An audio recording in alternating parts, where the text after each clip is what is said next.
Back to another edition of the Night Report podcast. I'm your host, Mike Broadbent. Joining me once again are my co-hosts, Richie O'Leary and Alec Crowdhamel.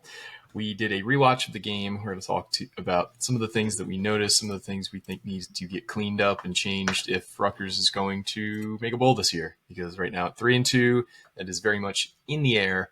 We'll also go into what happened around the Big Ten the rest of the week and a few other items as well. But first, this podcast is once again presented to you by FanDuel. FanDuel has a really good promotion going for tonight where you can get either a 50% profit boost or two 30% profit boosts for to be used on the Monday night games. So if you have the app, that's a great way to get some extra value, maybe like a little anytime touchdown. I kind of like Breece Hall tonight against a terrible Miami defense. So maybe that'll be my bet. Haven't decided yet, but we all did a rewatch of the Rutgers loss at Minnesota, 31-28.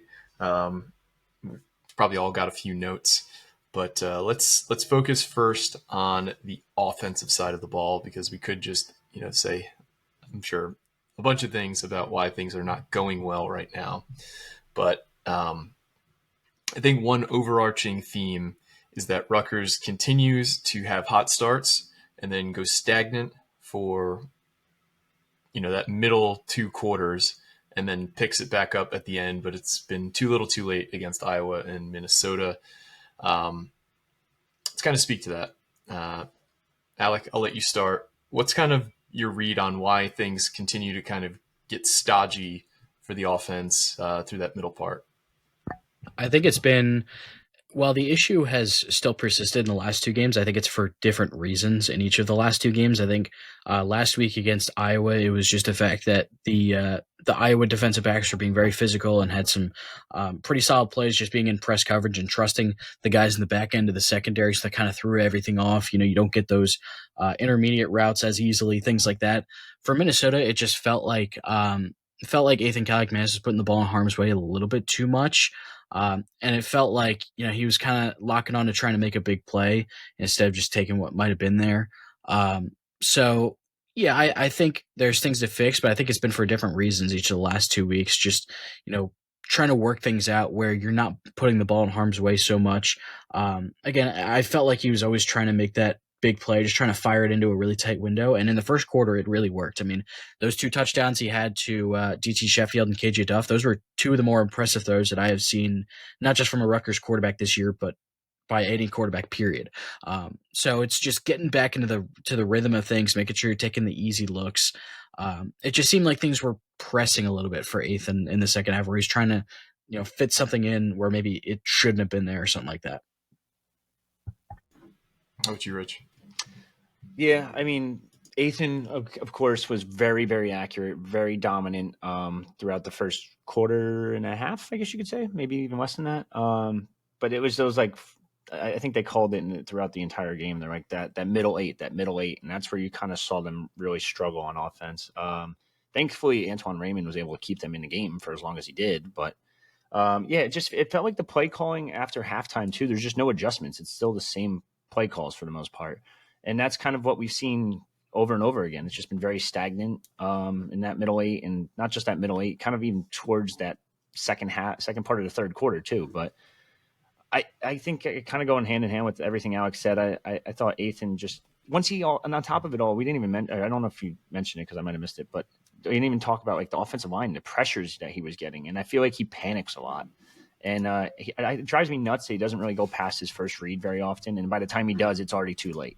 He's either getting pressured or he's getting sacked. And you kind of saw a lot of that this weekend. But just a rough game. Also, I need to preface this. I'm wearing this for a reason. It's Jackson Dart, baby, just so we know. It's the QB1 plus 450 on FanDuel for Rookie of the Year if you want it. Just saying.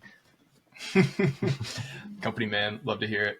I think Minnesota definitely sent some more exotic blitzes than we've seen all year. They did a lot of, first off, their edge rushers. I don't think we've seen speed like that of like a guy like Anthony Smith all year. And they just kept, they had 7 sacks. They obviously did a lot right there, but they had a lot of delayed blitzes with linebackers and safeties. Ethan did not handle that well. a few that he probably could have avoided by throwing the ball away, a few that weren't on him. Or just, when your tackle gets beat and doesn't even really get his hands on an edge rusher, that's not on him. When Sam Brown gets blown up in pass protection and gets run over by a linebacker, that's not really on Ethan. So there's some blame to go around all around from this one.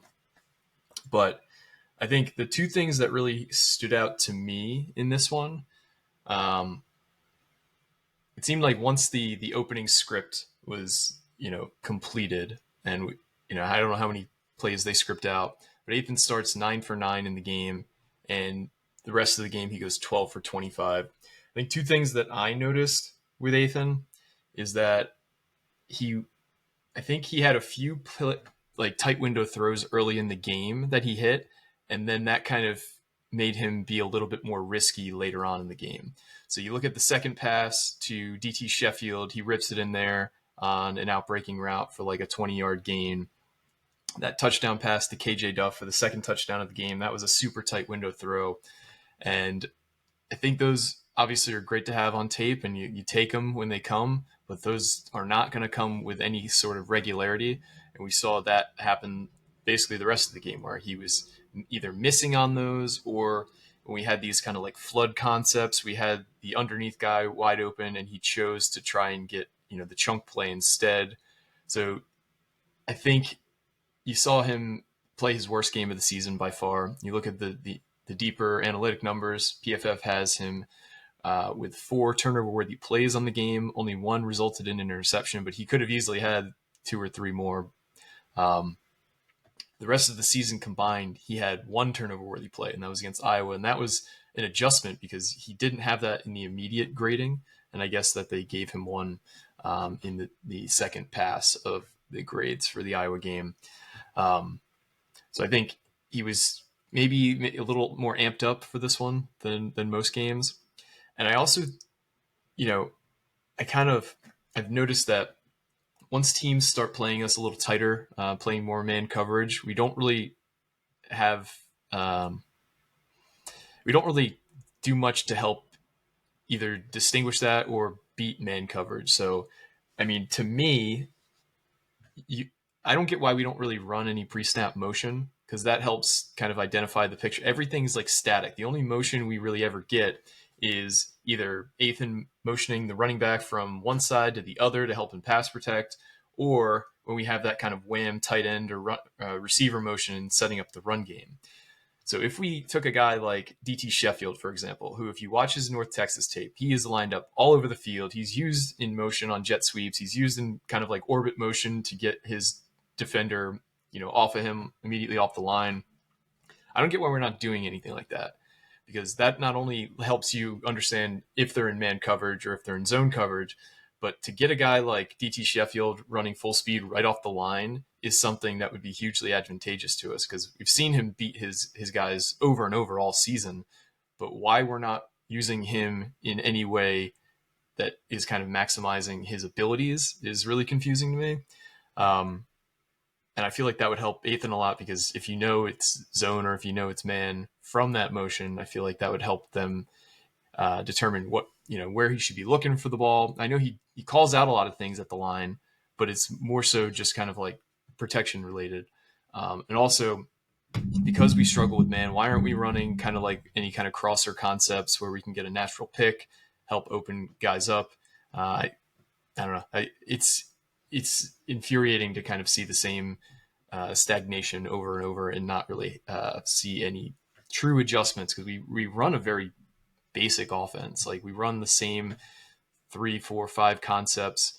We run them well, but when they're not working, our offense just kind of shuts down, which unfortunately we can't afford to have the rest of the season. This offense really does, unfortunately, need to kind of score to put us in position to hold the other team off, more so than like our defense. Like, the defense did make a few key stops in this one, so I don't want to make it sound like they can't do anything. But we've had a few games where we've taken a lead, a sometimes sizable lead, and we haven't been able to step on the throats of our opponent and put them away. We took 14-0 lead against Minnesota, and we blew that game. We had a 17-point lead against Ohio, and we had to sweat that one out. We had a 7-point lead. We get a huge lead, obviously, on Iowa, but we had opportunities to put the game away against Minnesota late and Iowa late with our offense on the field, and we couldn't get it done. So I know I said a lot there. What are some One of the other things you thing. guys noticed offensively, Alec? Go ahead. Yeah, one other thing that I kind of would like to see more of is like more pure play action. I know they run a Yeah. lot of RPOs, and those are kind of counted as play action. And the RPOs they've really executed well on them, and that's a staple of Shiraka's offense. So obviously keep those in the fold. But I felt like when they went pure play action, like not even just an RPO, but just straight up play action, I felt like there was a lot of things that really worked well, especially if you're going to try to still get those rhythm routes, timing routes, whether it's the outbreakers, the inbreakers, things like that with your big wide receivers or even Sheffield.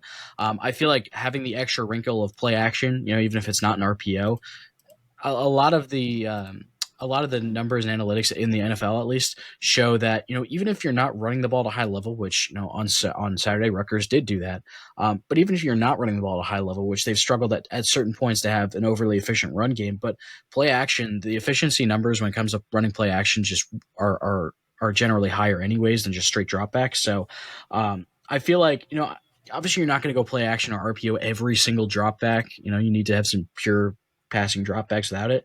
But I felt like, if you just have pure play action, it can help with setting, using kind of look. I just completely malfunctioned there. It helps with kind of looking off the linebackers and safeties. So it helps you with those timing routes that you need to just take a step and fire. So if you help look off the linebackers and safeties or kind of throw them off with play action, it only helps it even more. And you see that with the RPOs already. So it's kind of just like adding another layer to it. And I guess just one last thing on Ethan. I felt like in addition to, obviously the pick that he threw was not good. He kind of locked onto Duff and just kind of threw it. And it was some really good eye discipline and zone coverage by the nickel who made the interception. He recognized it right away and just kind of jumped in front of it. I feel like if he layers the ball a little bit more, and granted, it's very not an easy thing to learn at all. Like you see guys in the NFL who also struggle with it, but if you can just layer the ball a little bit more on some of those out routes, you kind of get over I think Greg Shannon likes to call them like flyover yards, where you get it over the linebackers and zone coverage. It kind of helps. Now, there's a chance, even if he layers it a little bit more, that interception still happens anyways because the defender read it very well, and it probably wasn't a great decision either way. But maybe it kind of throws him off base where he doesn't get as good of returns as he ended up getting or something like that. Just kind of like higher level quarterback things where, now that Rutgers has a legitimate high level quarterback, these are the kind of next steps that, you can kind of have to expect when you have a high level passing game. And I mean, again, this stuff is a lot easier said than done. It's just adding on layers to what is already there on the offense, which I think is another Shiraka staple. It's like kind of like you mentioned, Mike. A lot of the concepts are very similar and kind of simple, and there's not a lot of them, but you just layer stuff on top of it, and it could make the offense more efficient. And one other thing that I kind of wanted to touch on is that Ethan was blitzed on 40% of his dropbacks against Minnesota. He was 6 of 13 on those dropbacks, which is 46% passing for 97 yards, and he had his interception as well when he was blitzed. We're going to continue to see probably a lot of blitz looks because we don't really handle it well, as you can tell by the numbers. And when you have a team that blitzes you a ton, the only way to really back them off is with an effective quick game. And one of those types of plays that we don't run are screens. Like, why are we not running wide receiver screens? We ran 0 screens against Minnesota, and I don't think we've run a single screen all season. And the one that I always come back to is that Ian Strong tunnel screen against Virginia Tech, which pulled us out of a tailspin in a game that, we were up by almost 20 points and ended up being a 3-point win. But I don't get why we don't run screens, especially when you're getting blitzed on almost half your dropbacks. I don't know. It seems like maybe I'm oversimplifying, but it seems like an easy way to kind of counter when a team wants to just kind of throw 5, 6, 7 guys at you with regularity. I mean, the pass blocking up and down was just abysmal. And obviously blitzing's part of that, but I also have to say, I don't want to hate on the guy too much because it was his first game back, but Sam Brown was atrocious in pass blocking. He gave up 2 pressures, a sack. and it's his first game back, but you can't just be. I don't know why they threw him out there like that. You can't throw him out in the goal line either, like in his first or second run, whatever it was. And it's like, hey, here, go ahead, go get like steamrolled at the goal line, like for your first run back in a year. Like, I don't understand that. And then when he struggled early, swap him out for Benjamin. Like Benjamin's been pretty consistent. He's been very consistent in the pass blocking game. Like it just didn't make sense to me. I feel like between the offensive line woes, and it all just adds up to Ethan having a bad day too. It's interesting. I'm looking right now, back to one of Mike's points. I'm looking at PFF right now, and it says that Ethan has thrown 2 screens for 11 yards. Not sure which plays they were. They were both against Miami of Ohio, it says, but I don't remember those either. Interesting. Yeah, that's what I'm trying to think. Like, I don't remember seeing that. But you guys just feel like the playbook's limited, kind of, too? Like they're so afraid of turning the ball over that they don't want to do anything dumb. Well, I thought it was interesting. Yeah, I thought it was interesting that Greg Schiano was kind of asked about that last week on Wednesday, about how you balance, pushing the ball down the field and and limiting turnovers. He said he doesn't really see it like that, where, obviously you don't want to turn the ball over because, turning the ball over is bad, obviously. Real football analysis there. But he also makes sure to mention that, if you're not throwing any picks at all, that means you're not, testing downfield, you're not taking risks. And, obviously a lot of what Greg Schiano talks about and does with the program is kind of risk aversion, I guess you could call it. But, when it comes to the passing game, you kind of need to put the ball in a tight window to make the defense respect you. So, yeah, it just feels like, realistically at least, we're not going to see a complete overhaul of the playbook or the scheme or anything like that. That's just not realistic. But what we could see is some more, just like layering new stuff on top of stuff that already exists. Like a funny anecdote from this past weekend, I learned that Virginia Tech fans and Virginia Tech writers still call that RPO split zone that we saw Rutgers run a bunch of times on Saturday. They call it the Rutgers play still. And they actually ran it late in the game against North Carolina State, and they actually got a third down conversion off of it. So I thought that was pretty funny that they still remember it as that because of how often Rutgers ran it and how much success it had. So I thought that was funny. So yeah, just adding new layers on top of things that already are there. So just like, I don't know, just to think like, I don't know how realistic it is, but maybe have an RPO into a screen or something like that for DT Sheffield, like a bubble screen or something like that. Just little wrinkles like that makes the defense kind of think twice about certain things. And that opens up the stuff that has been in there, the base stuff that's been in there since day one. That makes it even easier because the defenses think about that too. Yeah, I almost want to just like watch DT Sheffield's North Texas highlights again on here to kind of show all the ways he was used there and then compare that to all the ways he is being used at Rutgers and just how limited of a route tree we have him running right now, given, his physical gifts. But to speak on the pass blocking, if you look at the first 3 weeks, Ohio, Miami of Ohio, and Norfolk State only had 23 total pressures. So that's roughly, let's call it 8 pressures per game.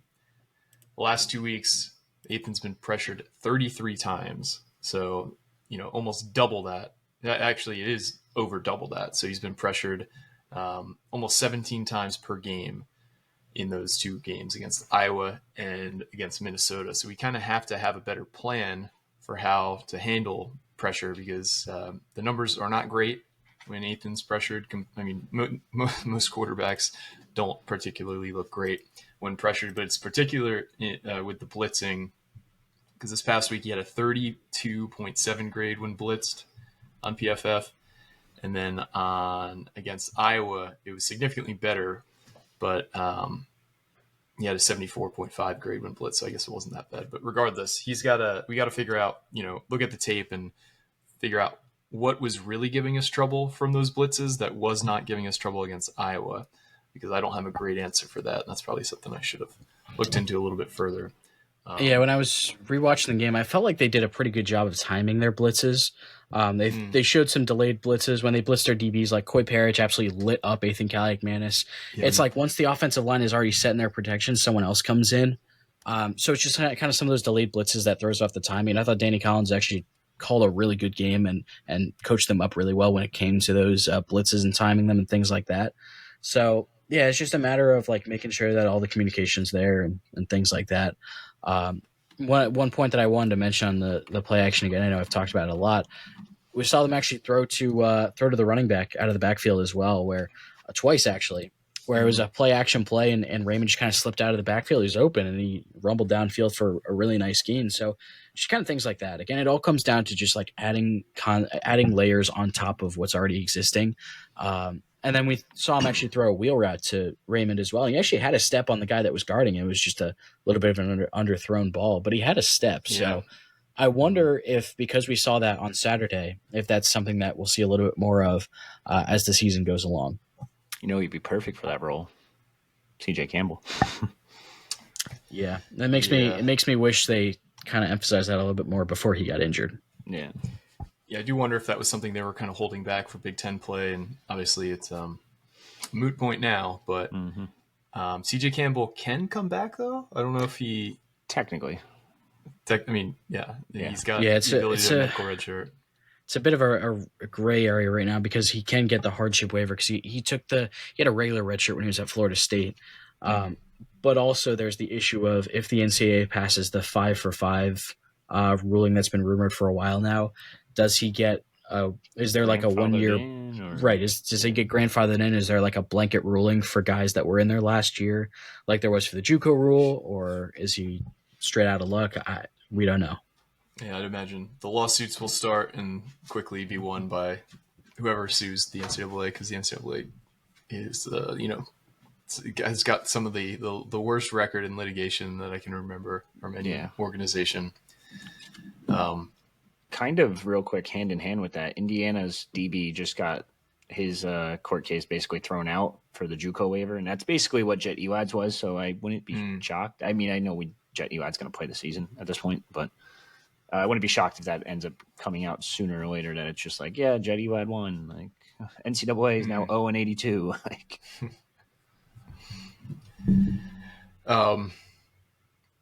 another thing on the offensive side, I do think that the play calling at times was not great, especially on that first drive. We've talked about it ad nauseum, but to kind of march down the field as easily as you did, like Rutgers is not a good enough team to win when they don't get points in the red zone. Like to walk away after that first drive where everything looks amazing and they run 3 straight run plays from a first down and goal from like the 3-yard line. To not get a touchdown there is inexcusable. To give Sam Brown his first touches of the season in that situation isn't fair to him.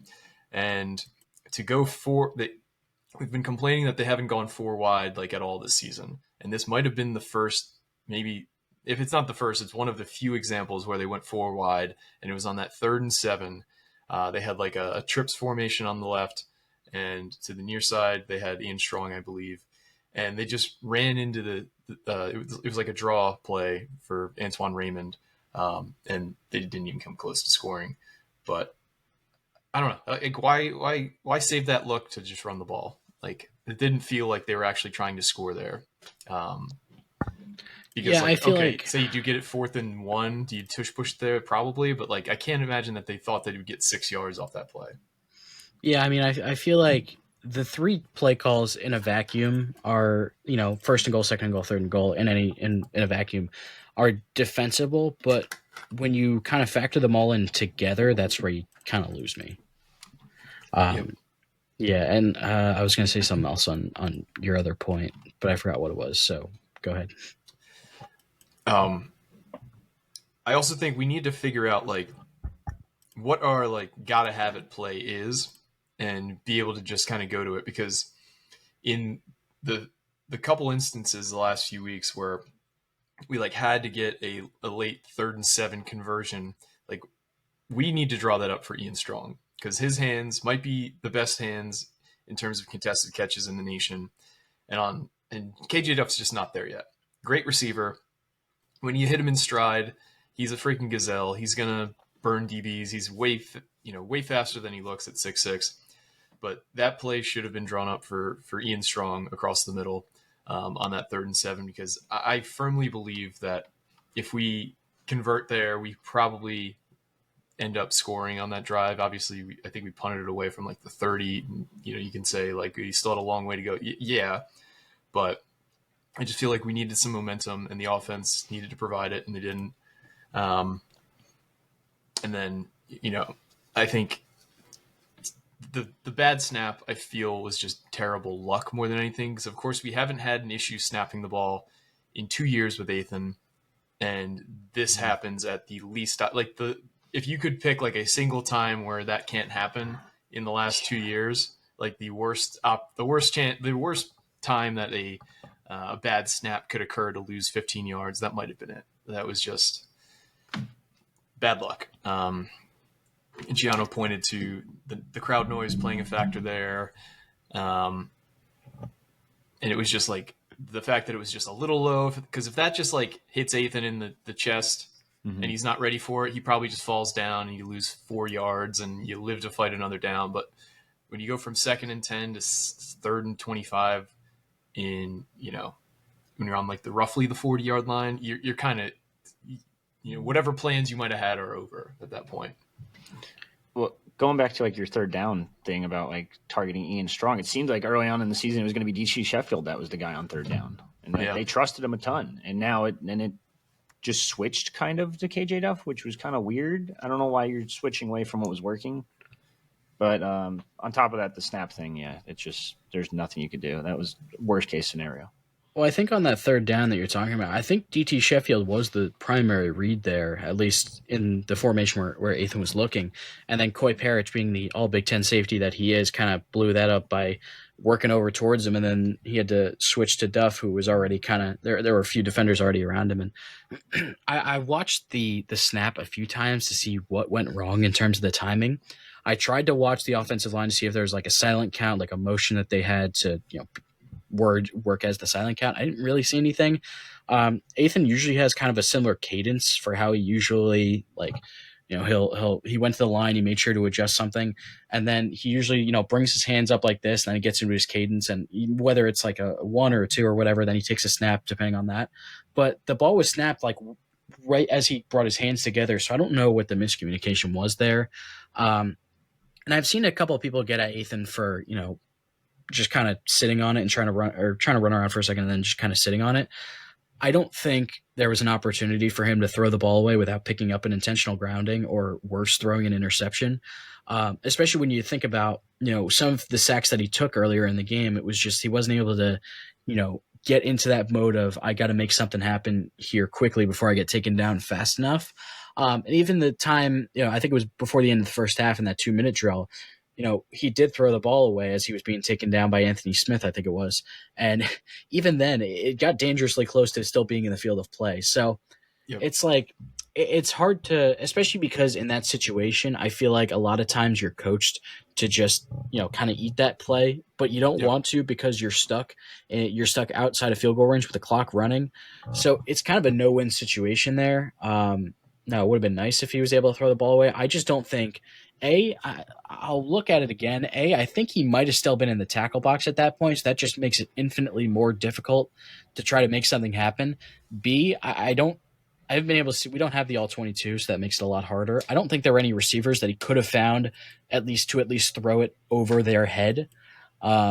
So it was unfortunate, and obviously, Mike, like you mentioned, there have been really no issues with Zelinskis and Ethan since the two of them have been starting. Just unfortunate that it had to happen. Like, if it happened on one of those drives in the 3rd quarter, it would have been, oh no, how did this happen or whatever. But it wouldn't have been as absolutely devastating as when it happened. I mean, I'm trying to look back at the play. I have it now. Like, he had no chance at throwing this away.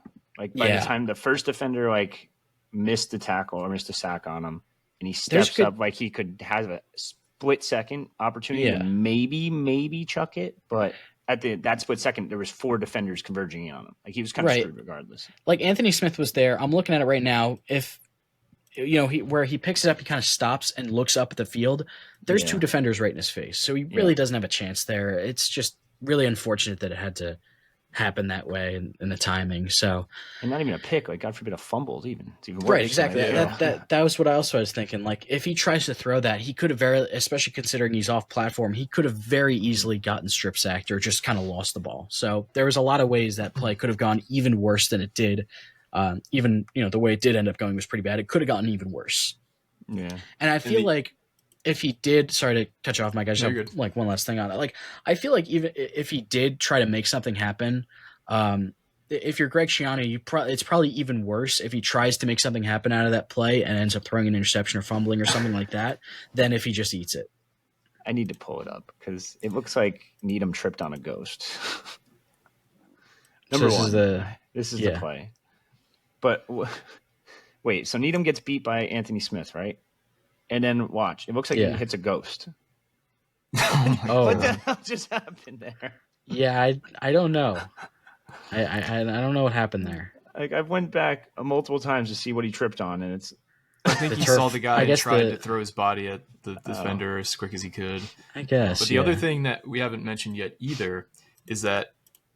So let's see where you want. So the tackle box is straddling that hash on probably 5 yards to the left and 5 yards to the right.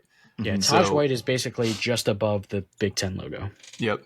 So let's play the hypothetical game where he is outside the tackle box, which I don't believe he is.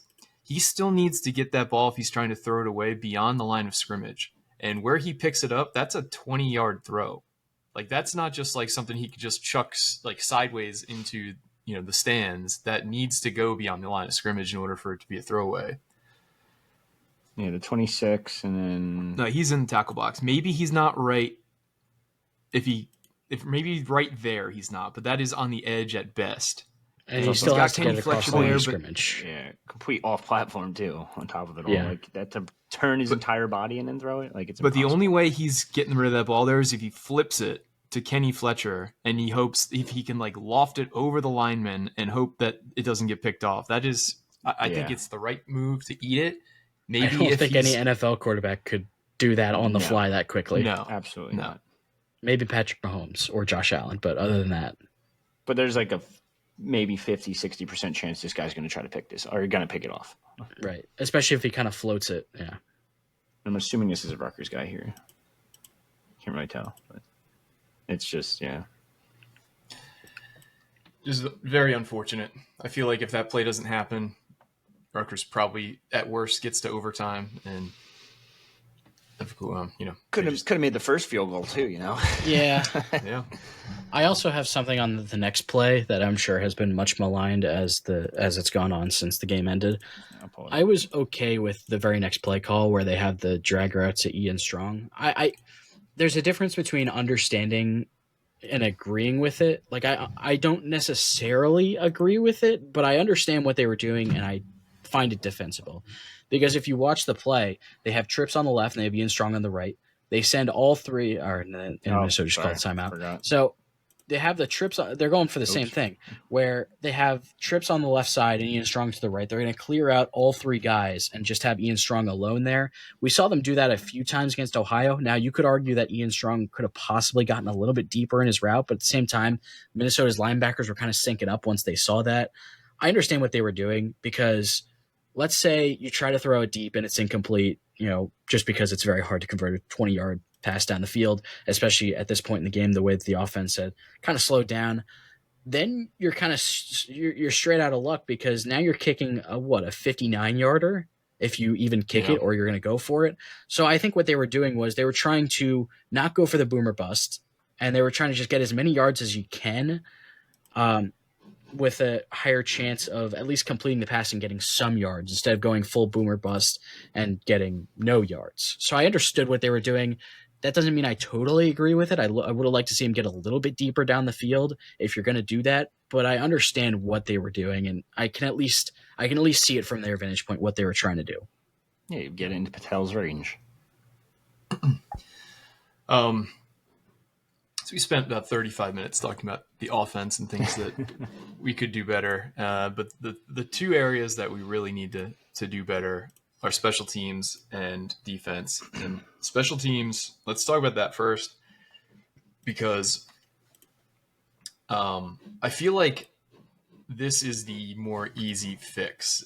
And I say that because we're getting a lot of kicks blocked right now because Jay Patel is not getting enough lift on his kicks. I've heard people kind of compare like soccer style kicks to like football style kicks, and it seems like he's kind of taking more of a drive like a soccer player would when you need to just kind of like loft it like you're hitting an iron.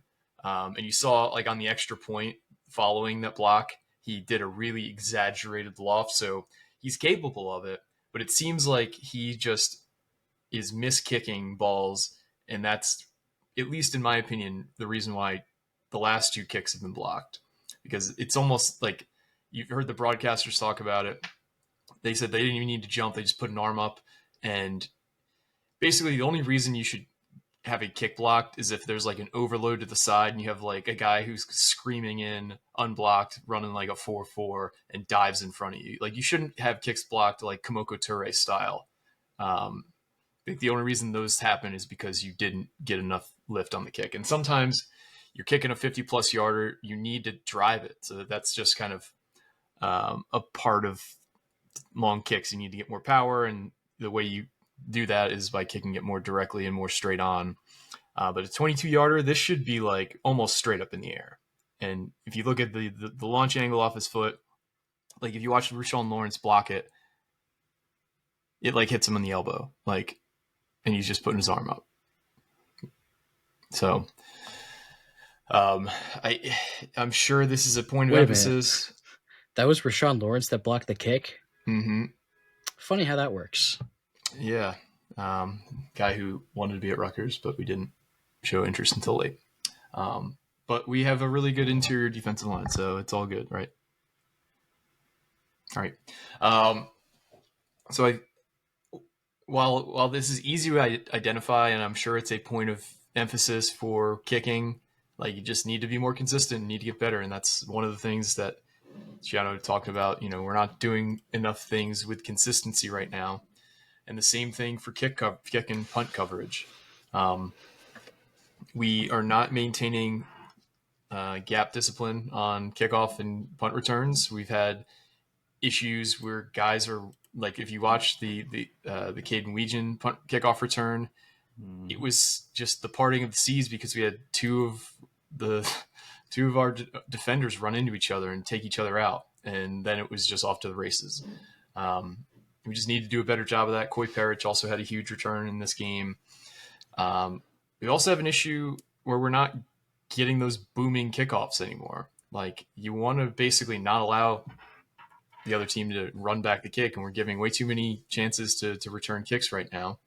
And I'll ask you guys, do you think we're having special teams issues with coverage due to a lack of depth of talent, or due to a lack of discipline from our players?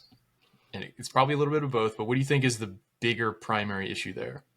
Well, here's the thing. Like, Greg has always said, he's like, I always play freshmen and like youngsters on special teams. And this year it's not. It's all veterans on special teams. So what the fuck? So it's got to be lack of discipline, I would say. Like, even if you go back to that the Iowa kickoff return, like you said, they basically parted the Red Seas. But there was 5 or 6 dudes on his left side that all got pancaked before they even got a defender anywhere near him, like, or a gunner anywhere near him. Like, it was just abysmal. And then it's not just that. And then on top of it all, like the kickoffs, you said, like they were kicking, like, or you can't put a guy on scholarship just to do strictly kickoffs when he can't even put it outside the end zone. Like, it's very concerning. And early on in the season, I think if I recall correctly, Shiano was raving about how the ability for them to get the touchbacks, basically.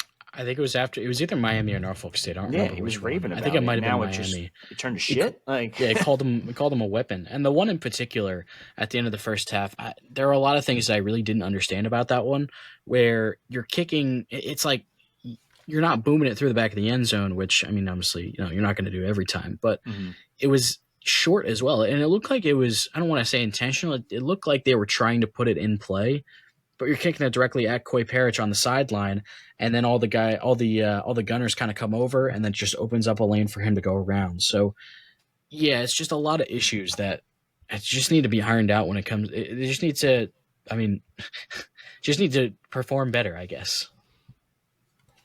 Yeah. And like, I know we're talking kickoffs mostly, but like kicking game, I think you just have to have an open competition this week in the bye week and just say, fuck it. Like, I'm sorry, Patel. I know you have the record and all that, but I can't afford to be missing field goals. These are points on the board. Like, that field goal changes the entire trajectory of the game. Like 3 points, Yeah. it's a tie game, and then you're going for a win instead of a tie. And then the week before, he's missing kicks too. So it's like, it's not good right now. Like, it's really bad. We've lost 16 points due to special teams in the last 2 weeks, and we lost by 3 and we lost by 10. Those are 2 games that very well could have been won had it not been for massive special teams blunders. If we're talking defense, I think we've got 2 primary issues, or 3, I guess. The first being lack of discipline, same to special teams, where, our linebackers are not, are not filling gaps well.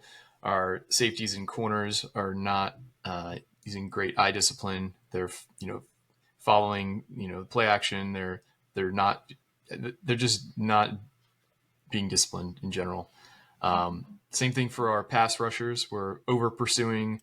We're not doing these like cage pass rush techniques where we try and like keep guys in the pocket. We're allowing these huge lanes where we, allow the tackles to kind of push our guys off to the edge and kind of think they won a rep, but in reality, the tackles are able to kind of open a lane that quarterbacks are able to either step up in or to take the easy 6-7 yards that present themselves.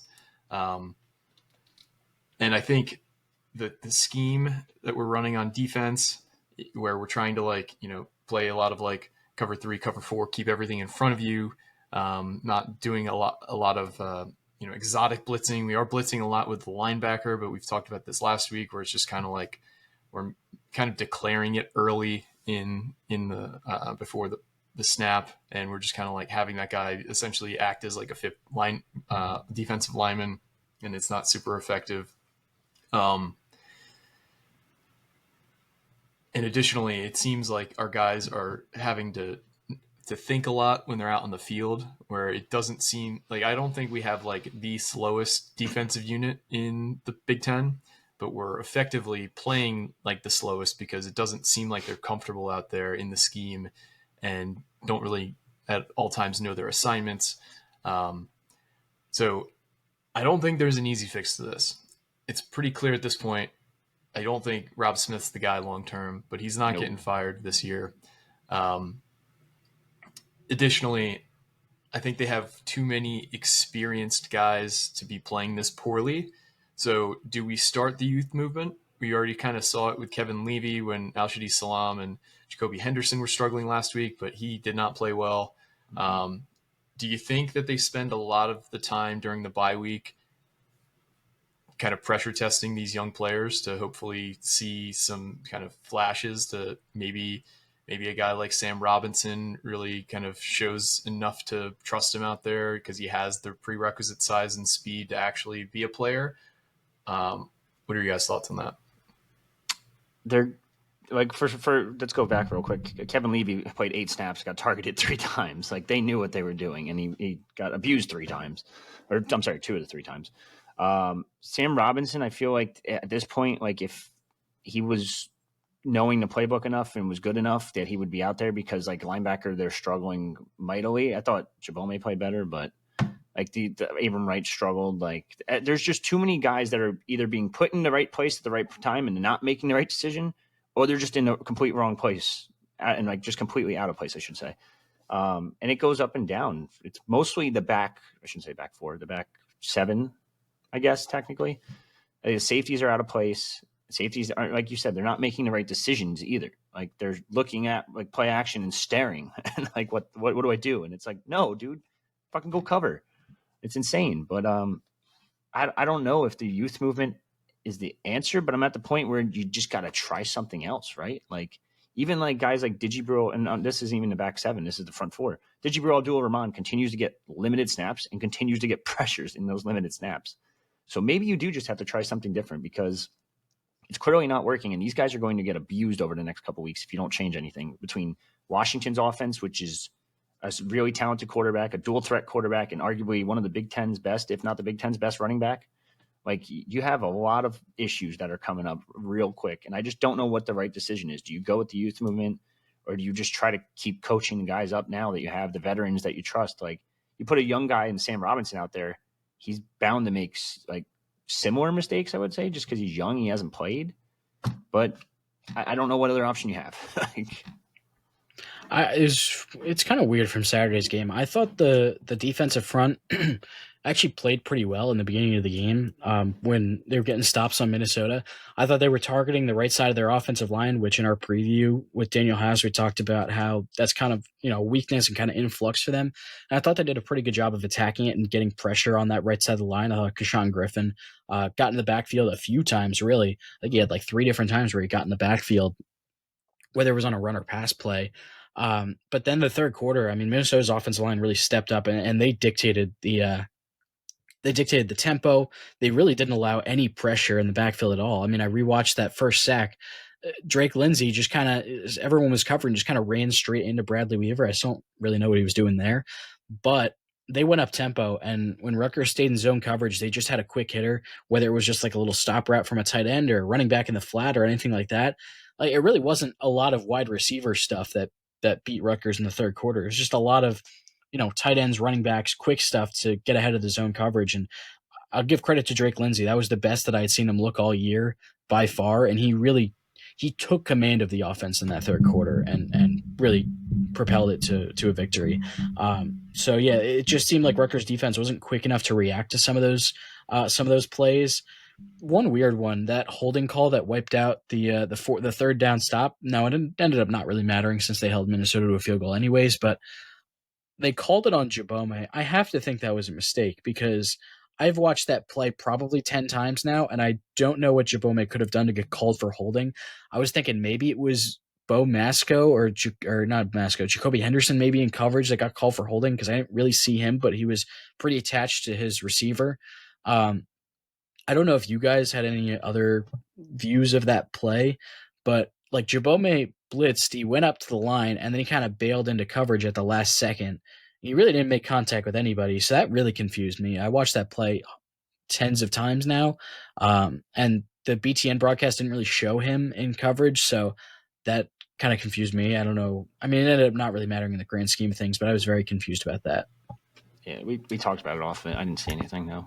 We don't have all 22, so it's really tough.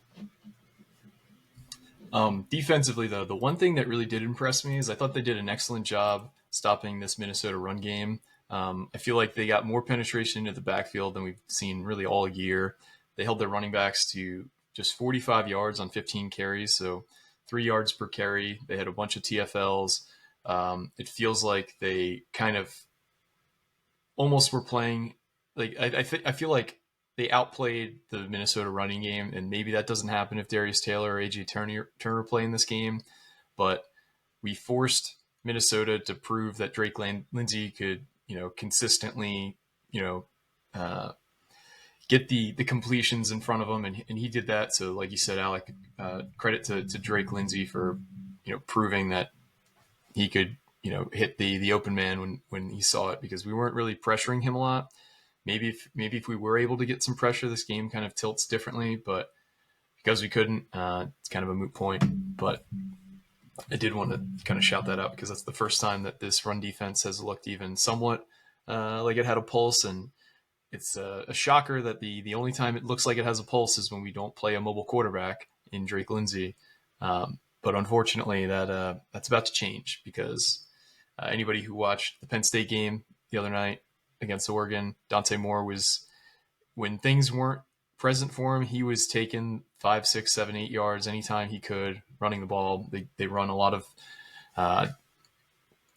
they run a lot of design QB runs. Damon Williams, like you guys talked about, might be the fastest quarterback in the Big Ten. Like, he's a legit 4.4 level rusher in terms of his speed. And then you look at the rest of the schedule, almost every quarterback we face is mobile. So I don't expect this run defense to hold up as well as it did today, given that the lack of talent in the Minnesota running back room that they had available on Saturday, and the fact that they didn't have a mobile quarterback. So if they can continue this kind of production, that'd be amazing. But I think it was an aberration. But is there anything else that you guys wanted to touch on in terms of like areas that need to improve, or do you want to just pivot over to some Big Ten talk from this past week? I feel like we've hashed over a lot of different things. I think we can move on to the bye week season. All right, so we were in bye week season. I'm going to pull up the Big Ten schedule from this past week, and we can go over some results. I'm sure a lot of you guys have seen most of these, but for those who haven't, we will go around the Big Ten, not to Arizona State, but to the Big Ten. So our next opponent, Washington, had their 22-game home winning streak snapped by the number one Ohio State Buckeyes. They were an 8.5-point underdog. I think that line rapidly shrunk. I think they started off the week as like a 13-point underdog, and that got bet down to 8.5. Ohio State proved to be too much for the Huskies, though. This was a close game, a 7-3 game at halftime. Ohio State had a critical muffed punt early on that kind of kept Washington in it, but Washington just couldn't get through this. Ohio State's defense might be the best in the nation, and Washington just wasn't able to move the ball consistently enough. They had a few red zone opportunities that sputtered out, and they didn't get points going for it on fourth down. But I feel like Washington proved themselves. I thought they played a good game. They just were at a talent disadvantage. What did you guys think of this game for Washington? Yeah, I mean, I got to give credit. I did not think the Matt Patricia hire for Ohio State would work at all, considering how badly he failed outside of New England. But he has that defense. He's not only working with the talent that they have, which they have a lot of talent, but he has really schemed up a lot of different things to kind of get in quarterbacks and opposing offenses' heads. So they have a lot of talent still. I mean, they're always going to. They're Ohio State, obviously, but Matt Patricia has done an excellent job coaching that unit up, and it doesn't really dissuade my worries about Washington's offense and facing them. I still felt like they were able to do some things, but Ohio State just kind of out-talented and out-schemed them, which I don't think Rutgers will be able to do. So, yeah, this only makes me more worried for Ohio State's defense also. Yeah, it's that game is going to be a extremely tough game for Rutgers. Who's covering Jeremiah Smith? Yeah, just hold him every play and hope they don't call it. Yeah, basically. And then the kid Bo Jackson he's not as good as Bo Jackson, but he's pretty damn good in his own right. Yeah. It's like Julian Sayin makes things. They're making things look easy for Julian Sayin, who I thought was going to have some early season struggles after that Texas game, and just nothing but pretty accurate. Yeah, no, he's answered some early challenges. Looked better than I thought for a redshirt freshman in his first season as a starter. No, who didn't look good though at quarterback, Drew Aller. That man is allergic to big moments. He shits down his leg anytime the opportunity presents itself. He throws a critical interception to end the game.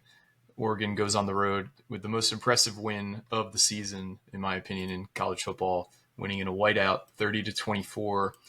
I thought that Penn State's passing offense looked very pedestrian. Now, obviously, Oregon's a great team, but this was a game that was like 17-3 late into the fourth quarter until they finally started putting some things together. Obviously, went into overtime, and that was all she wrote. But I came away very impressed with Oregon. In my opinion, I think they're the national champion favorite right now. If you had to ask me who I think is most likely to win, I just think they got a great coach, they got a great team, they're mentally tough, and I think they're hungry to kind of overcome last year's CFP woes. What did you guys think of the Penn State Oregon game? James Franklin's big game mantra is wearing off on his players, and it's always the OC's fault. It's never his fault. It's just like lather, rinse, repeat, basically for Penn State. I've never seen players regress so badly in my life, though. Between the wide receivers, Trevor Pena goes from like the star at the ACC, a star at Syracuse, to barely being used. Nicholas Singleton averaged 1.9 yards per carry. Like, what happened to that guy? He was like arguably one of the best running backs in the nation 2 years ago as a freshman, and just regressed. But yeah, that's blame the OC. It was Mike Yurcich's fault. Now it's Andy Koltanicki's fault. It was Kirk Shiraka's fault. Kirk Shiraka's fault. Yeah, I forgot all about that one.